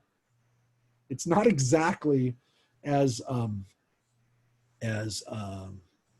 I wouldn't say necessarily original. Maybe that's not the right word, but it's not maybe as pious as we'd like to see it, because Jacob really does seem to have a fairly primitive, I think, a fairly primitive understanding of God, which is that God, you do things for me, I do things for you. And then if you promise me something, you got to deliver on the promise, which is really only holding God accountable, again, for delivering the goods, and is really more of a relationship of, you do for me and I do for you. And it's not a super I would say it's not a prayer that you necessarily would want to, like if you and I were saying, hey, let's write a really nice prayer, a really nice piece of liturgy, it would be, hey, God, remember how you, and we do have prayers like this. I mean, the Amidah says at the beginning of the prayer, this great prayer that we have, it begins with the Avot and Imaod. It says, God of my father. It is a version of this prayer. Elohei Avraham, Elohei Yitzhak, Elohei Yaakov, God of Isaac, God of Abraham, God of Isaac, and God of Jacob. We finish off this prayer with Jacob. And we say, look, God, you promised those people, deliver on the promise to us. So we do this, but we also only say this prayer as part of a bigger set of prayers. It's not the only prayer that's part of the Amidah. The Amidah is a minimum of 7 prayers and oftentimes has 19 prayers. It is the opening prayer. It is the Avot V'Imaot. It is our ancestors that we invoke at the beginning, but it's not the only thing we say. Here it really is this sense, and again, he does thank God too. I'm not going to say it's not that he doesn't recognize God's bounty, but he also is recognizing that this is really, you started this, God. This is not really between you and me. This is between my ancestors and me, and therefore I'm the next chapter, reminding, as you said, reminding God of our status, and that is part of what we do when we pray, but it's not the only thing we do. It's not the only thing we do when we pray. There's definitely this sense of supplication and of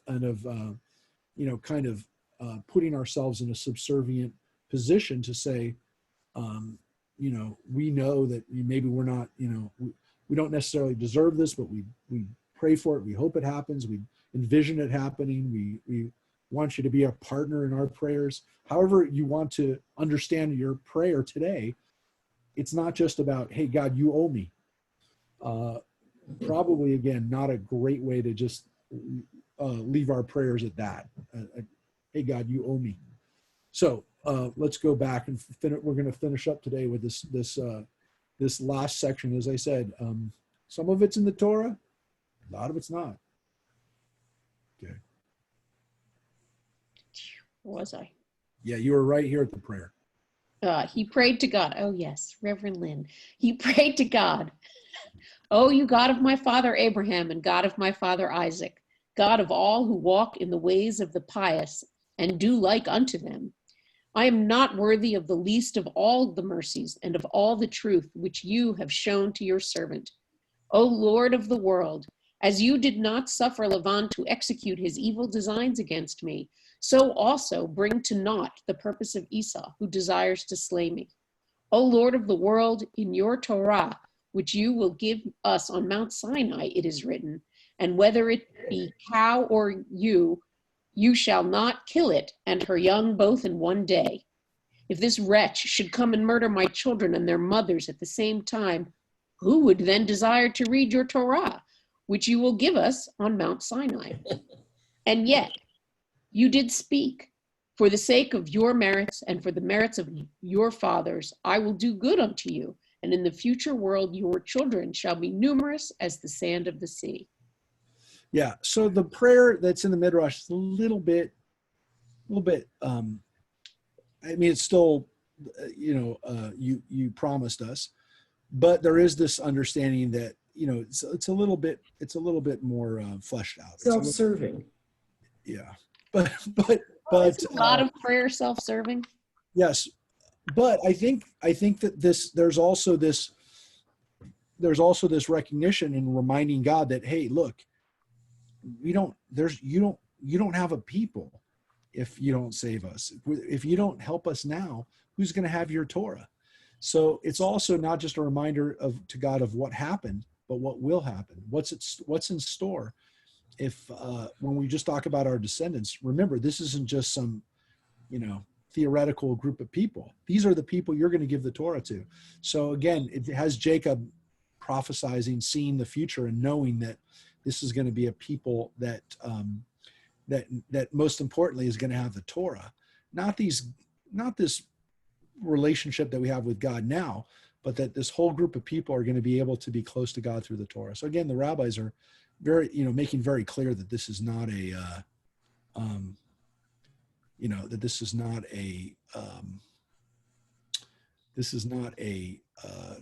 just looking backwards. It's also looking forwards. So here we're going to finish with these last couple of paragraphs. As Jacob prayed for his own deliverance, so also he prayed for the salvation of his descendants, that they might not be annihilated by the descendants of Esau. Such was the prayer of Jacob when he saw Esau approaching from far, and God heard his petition and looked upon his tears, and he gave him the assurance that for his sake, his descendants too would be redeemed from all distress. Yeah, so that God heard the prayer, and again, the prayer was matched with not just words but with tears, and again, it's not just that he was going to be safe, but that you and I would be safe too. And again, when the rabbis wrote it, they did not live in easy times, and so they were comforted by this. But wait, there's more. Yep. More? Yep. Wow. Then the Lord sent 3 angels, and they went before Esau, and they appeared to Esau and his people as hundreds and thousands of men riding upon horses. They were furnished with all sorts of weapons and divided into 4 columns. And one division went on, and they found Esau coming with 400 men, and the division ran toward them and terrified them. Esau fell off his horse in alarm, and all his men separated from him in great fear, while the approaching column shouted after them, "Verily we are the servants of Jacob. the servant of God, and who can stand against us? Esau then said unto them, O then my lord and brother Jacob, O then my lord and then my lord and brother Jacob is your lord, whom I have not seen these 20 years, and now that I have this day come to see him, do you treat me in this manner? The angels answered, As the Lord lives, were not Jacob your brother, we had not left one remaining of you and your people, but on account of Jacob we will do nothing to you. This division passed from Esau, and when he had gone from there about a league, the second division came toward him. And they also did to Esau and his men as the first had done to them. And when they permitted him to go on, the third came and did like the first. And when the third had also passed, and Esau still continued with his men on the road to Jacob, the fourth division came and did to them as the others had done. And Esau was greatly afraid of his brother, because he thought that the 4 columns of the army which he had encountered were the servants of Jacob. Yep. So the angels, what do the angels do here? The angels provide this force, or the show of force, because it really is a show, but it's successful. I mean, it makes Esau scared of what it would be like to have to fight Jacob. Now, not again, Jacob didn't have a lot of people, had basically women and children, and that's what Esau thinks is what he's going to find. And instead, he finds this army, and it scares him because, again, he this is not what he heard was coming. So this is, again, not in the Torah. This part is not there. But what it does is it gives us an answer for why does Esau change his tune?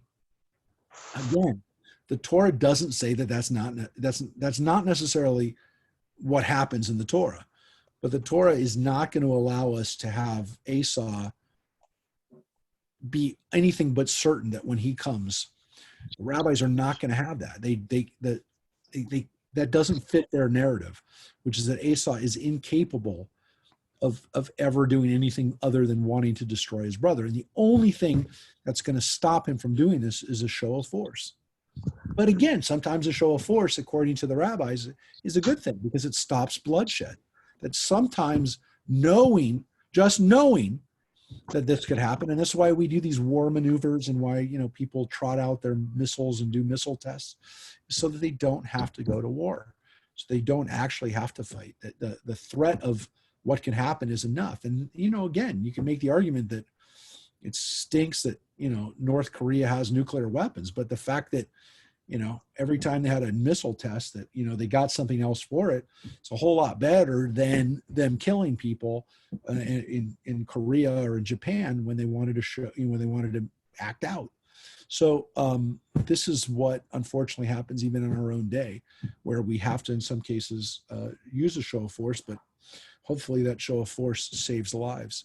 So that's what Jacob just did. So we're going to finish up with these last couple of paragraphs before we finish up today. After Jacob had made an end of praying, he divided all that journeyed with him into 2 companies, and he set over them Damesek and Alinus. Really? Mm-hmm. Okay. The 2 sons of Eliezer, the bondman of Abraham. And Yeah, sorry. Jacob's example teaches us not to conceal the whole of our fortune in one hiding place, else we run the danger of losing everything at one stroke. Of his cattle, he sent a part to Esau as a present, first dividing it into 3 droves in order to impress his brother more. When Esau received the first drove, he would think he had the whole gift that had been sent to him, and suddenly he would be astonished by the appearance of the second portion and again by the third. Jacob knew his brother's avarice only too well. The men who were the bearers of Jacob's present to Esau were charged with the following message: "This is an offering to my lord Esau from his slave Jacob." But God took these words of Jacob in ill part, saying, "You profane what is holy when you call Esau Lord." Jacob excused himself. He was but flattering the wicked in order to escape death at his hands. So this is, there's obviously some part of this midrash that is based on other figures that are not really mentioned in the Torah, and that is Eliezer's family. That we have these two people that are named, they're not named in the Torah, but are named in the Midrash, Damesek and Elinus, that are part of Abraham and then Isaac's household, and they are they're made part of the story in that they're not Hebrews, and but they are kind of made part of the family, if you will. And so the rabbis don't like people like this to disappear. They don't like it at all. They want these people to have a role. They're mentioned for a reason. And so here we have Eliezer doesn't disappear. His family, his sons are now part of this force that's sent to help him. And again, according to the Midrash, and it's in the Torah, that Jacob sends his brother this tribute. And again, according to the Torah tells us it's a huge gift that he sends him. I mean, literally, what would have been beyond not just and again, we'll see it in the Torah next week. We'll see the listing of it. I mean, 200 goats, 200 she-goats, 20 goats, 200 female sheep, ewes, and then 20 rams. I mean, this is a huge amount of animals, a transfer of wealth. I mean, 30 camels, 40 cows, 10 bulls, 20 and again, there's always more female of the animals than the male, but 20, female asses and 10 males asses. So this is a substantial amount of stuff that goes over to Esau. And again, maybe it was as a sign of, to be impressive, as the Midrash suggests, but also again, to buy him off, to basically say, take this and then we don't have to fight. People don't die. And I don't kill you, and I don't become a killer. I don't become a killer of my own brother. And again, there were people, at least according to the Midrash, who looked at this and would have said, why are you doing this? I mean, why would Jacob have to give his brother anything? And the Midrash actually says that God took affront not necessarily to the gift, but to call Esau your Lord, and that God wasn't happy with Jacob's words, that Jacob was inappropriate in his praise. It was an interesting kind of Midrash that Jacob may have gone too far. The gift maybe was okay, but not the overdoing of the respect that he gives him. So that is where we're going to leave off. And next week we're going to read about the very famous Jacob wrestling with an angel, which is very problematic in the Torah. The Midrash picks up on those problems and tries to answer them. And of course, in the process, it gives us even more problems and more directions that we go down, which blow our minds and make us think of, again, some of the things that they believed and some of the things that they were okay with. We're going to take a look at that scene, which again, very, very ambiguous and a lot of people comment on it. A lot of people will reflect on that scene and come up kind of with their own conclusions or their own reading of that story of Jacob wrestling with an angel. But it's a huge scene in the story of Jacob. It's where he gets his new name, and it's where, again, maybe some people say this is where the Jewish people become the Jewish people, because we are the people, Bnei Israel, the people who struggle with God, the ones who wrestle with God. So that is what we'll read next week. Again, we want to remind people that we've got a lot of stuff on the horizon, not just the holidays, but again, tomorrow night we have our Torah study, and we're getting real close to Shavuot, to the counting of the Omer, and to as we go through the counting of the Omer, coming to a conclusion that today we're on the 40th day of the Omer. Today is 40 days of Omer. It's the quarantine of Omer. The 40th day, the 40th day. So keep that in mind, that we're only about a week and a half away from Shavuot, from Pentecost, the 50th day. We don't usually call it Pentecost, but if you look at translations of the Bible, it will say. I know, Reverend Lynn. That's why I said it. But Yeah, I know that. Just picking on me. No, I'm not. I'm saying it's a wonderful word. It just means 50. So it's fancy words. But that's what Shavuot means. Shavuot means a week of weeks. It means the 49 days that we count off.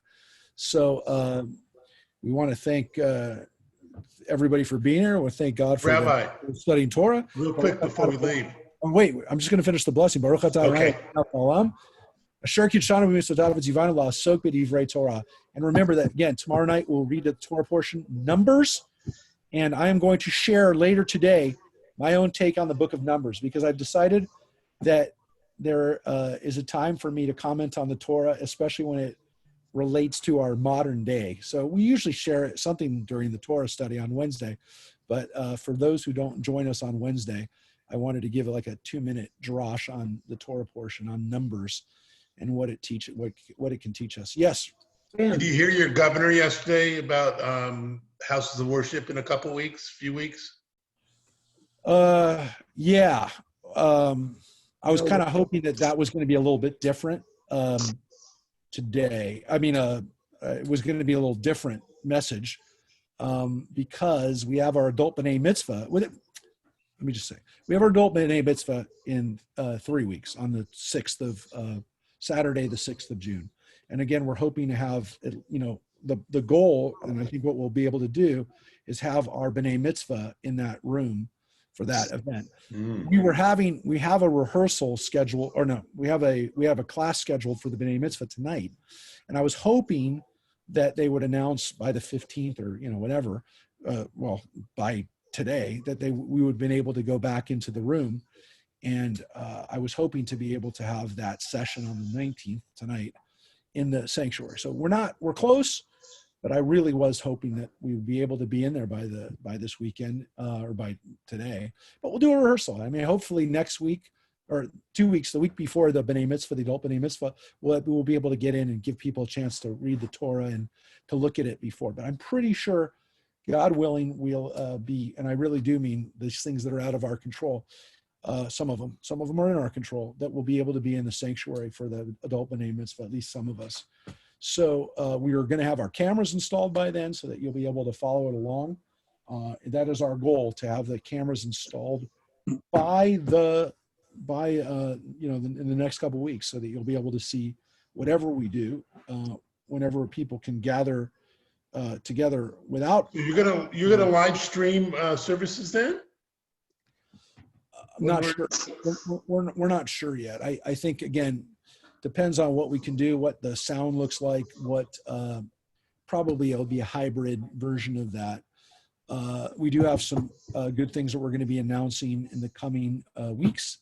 And as far as music and holidays and things that we can look forward to.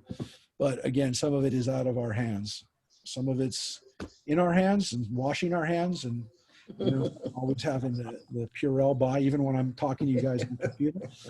I still need to wash, especially some of Where you. can you, Purell?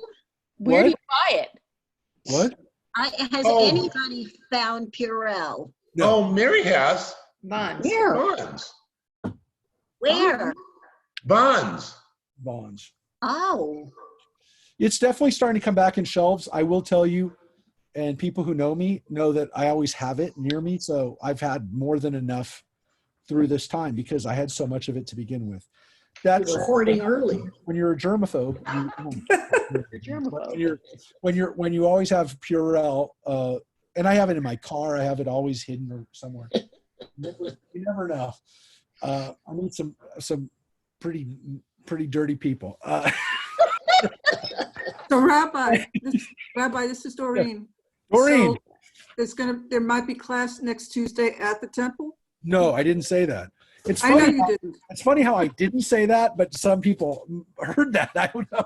I definitely don't think by next Tuesday we'll be in the temple. I will tell you that we will be in the temple when we have cameras in the temple that allow us to stream and allow us to have people there. So we're still waiting on that because we will not